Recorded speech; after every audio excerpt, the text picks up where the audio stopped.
Nasılsınız?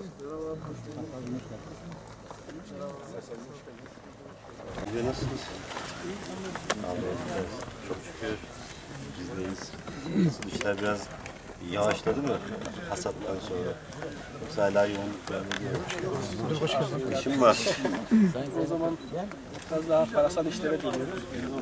Bu yılki şartlarda artı bahar gübresini de biz yarısını verdik. Taban gübresinde bir kısıtlamaya gitmedik. 35 kilo taban gübresi verdik, özel pamuk gübresi. Bahar gübresinde ve 26 gübresinden bir 25-30 kilo verdik. Normalde 50 kilo alıyoruz.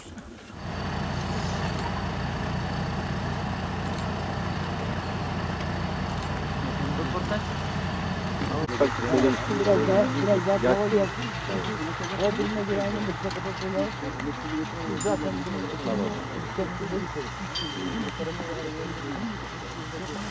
Bugün önemli bir gündür. Bismil çiftçisi için, hatta bölge çiftçisi için. Biliyorsunuz yeni bir yasa çıktı. Bu yasaya göre çiftçiler pamuğu ancak 2 yıl üst üste ekebilir. Mısırı 2 yıl üst üste ekebilir. Buğdayı 2 yıl üst üste ekebilir. Biz bunu Sayın Bakan Yardımcımıza da söyledik. Bizim için pamuk ekimi çok önemlidir bölgemiz için. Çünkü bölgemizde sanayi tesisi yok. Hizmet sektörü yok. İthalat, ihracat yok.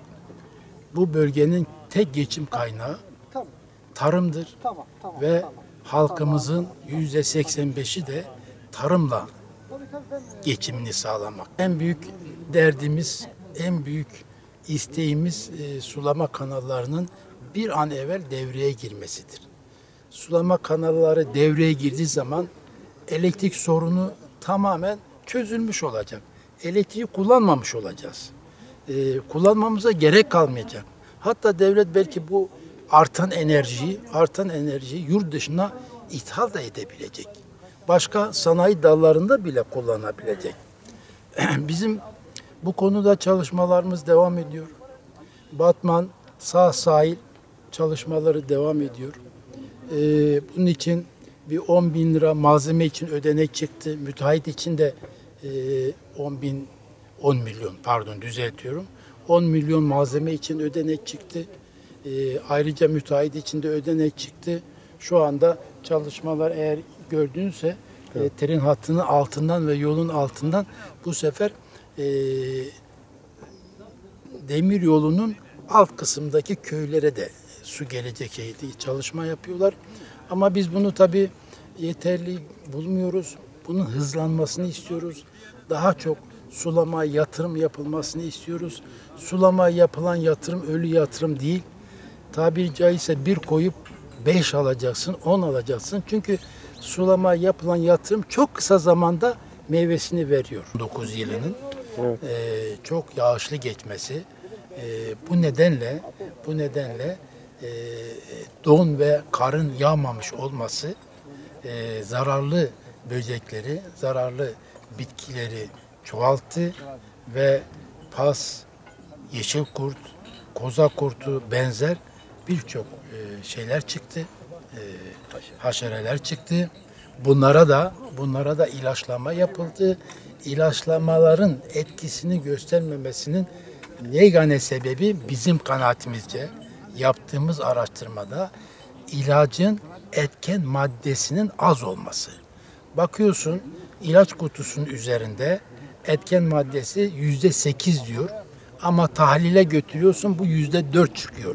Düşünün %8 etken maddesi ilacı alıyorsun, paranı ödüyorsun ama attığın zaman %4 çıkıyor. Dolayısıyla öldürmüyor veya az öldürüyor veya hiç etki etmiyor. Bunu biz Sayın Bakanlığımızın toplantısında da Bakan Yardımcımıza ilettik.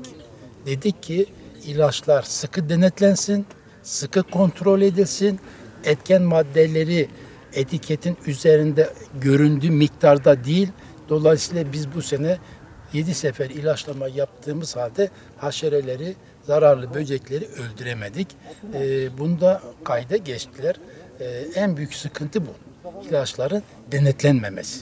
Etken maddesinin az olması.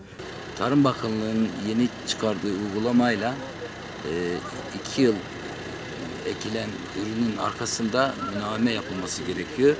Biz bunu bertaraf etmek için yapılan uygulamada fi ekimi yapıyoruz ara ürün olarak ki tekrar pamuk ekebilelim. Bu pamuk da ki biliyorsunuz Türkiye için çok önemli bir ürün.